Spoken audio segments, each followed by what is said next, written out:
Hello, everyone. I am honored to present today the study entitled Benchmarking the Embodied Carbon of Buildings by Kate Simonin, Barbara Rodriguez, and Catherine DeWolf. This study was awarded the 2020 ACSA TAD Best Article Award, and I will be your presenter today. My name is Barbara Rodriguez, and I'm one of the authors of the study.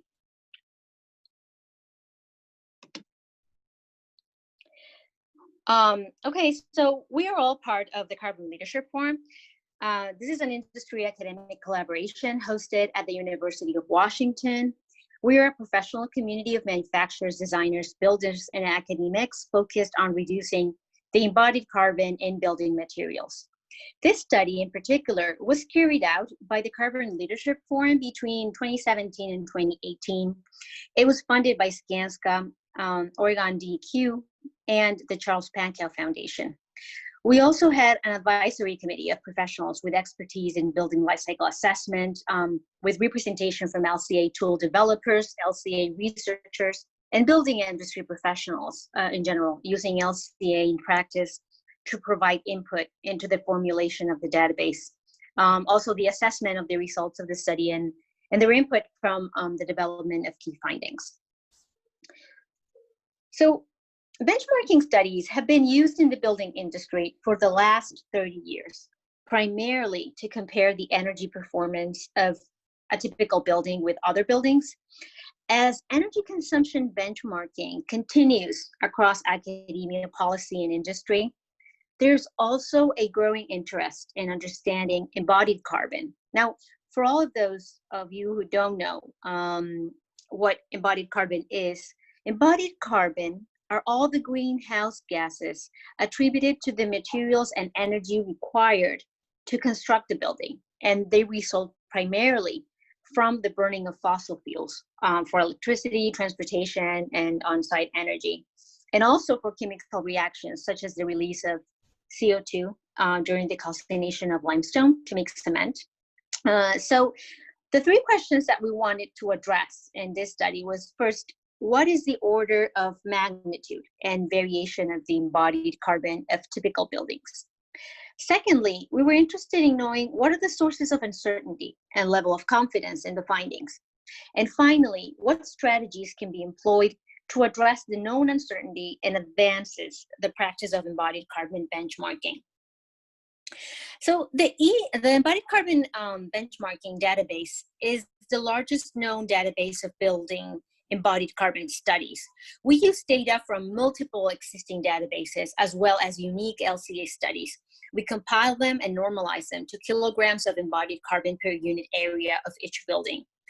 The data was analyzed using both quantitative and qualitative methods in order to answer the stated research questions. And finally, the research presented here compiled and integrated all these different databases and the results of published LCA studies.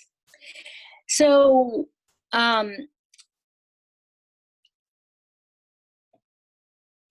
some of the key variables in developing these the different databases were first assessing the parameters used in the three primary databases. We did that by assessing what was already in those databases.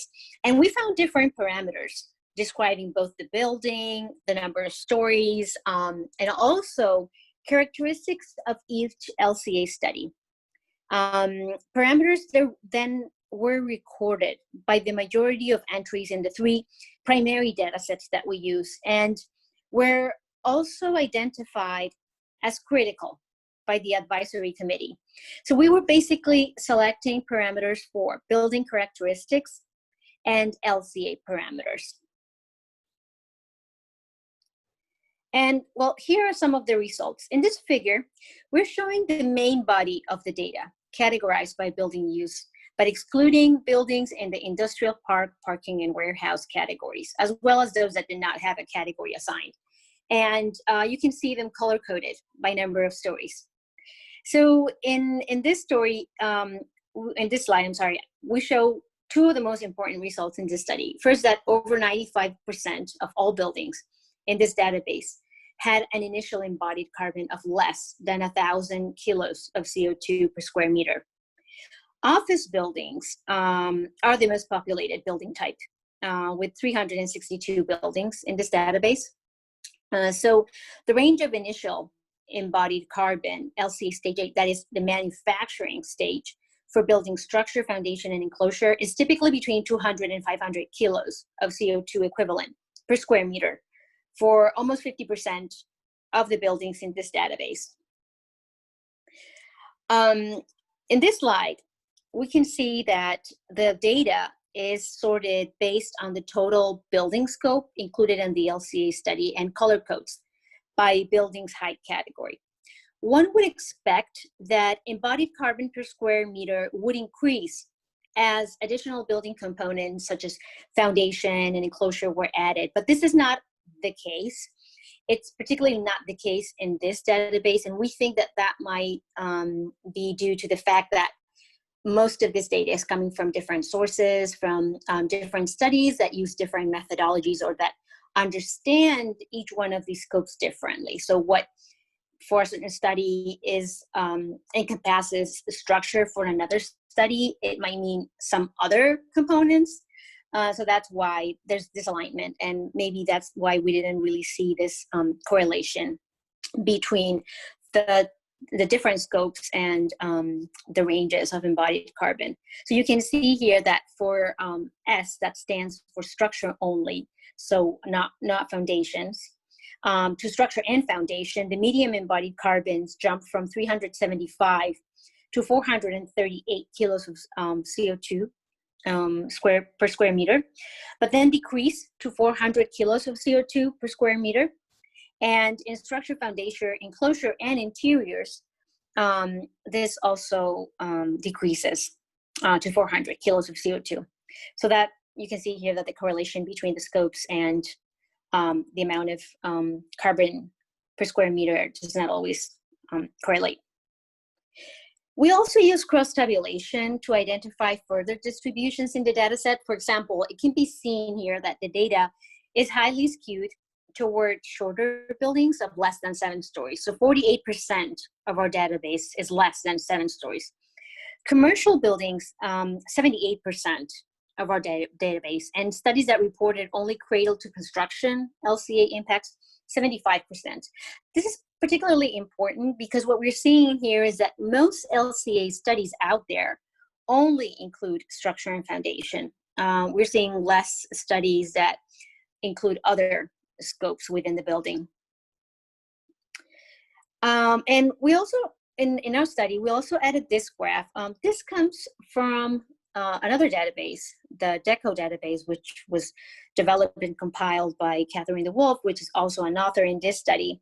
And you can see here that there's a trend of increasing material quantities correlating with increased building height that can be recognized within this data set that is aligned in terms of methodology. So when Catherine built this database, she used the same methodology for all the buildings. And you can see here that with increasing numbers of stories, there's more kilos of material per square meter, which is not the case in our large database where we compile the studies coming from different methodologies and different studies. But this is a trend that we typically look for when the data is aligned. In conclusion, this research establishes an expected order of magnitude and range for building initial embodied carbon. So we can say that typically for buildings, the embodied carbon is less than 1,000 kilos of CO2 per square meter, at least the initial embodied carbon, so the carbon from manufacturing stage. And then it commonly ranges between 200 and 500 kilos of CO2 per square meters for commercial office buildings. So that's an expected order of magnitude. And then we can say that this database and the findings are appropriate for use by researchers and policymakers looking to understand the impact of embodied carbon in the built environment. And we also noted in this study that after we carried out the embodied benchmark study, we asked the advisory committee to rank some of the projects that they thought were the most important for the advancement of understanding embodied carbon in buildings. And they voted that the LCA practice guide, which actually began in 2017, but is already finished and available online, was one of the most important results or future studies, because developing the standardized methods to conduct and report the LCA metadata is one of the most critical aspects to enable more precise evaluation of building embodied carbon, as we demonstrated in this study, when we use data that was typically not aligned. Well, with that, I finished this presentation. I just wanted to briefly invite you to join the Carbon Leadership Forum, and also visit our website and the Embodied Carbon Network, which is also a really interesting resource. It comprises several discussion groups centered around specific topics relating to embodied carbon. So please visit our website and join the Embodied Carbon Network. Thank you.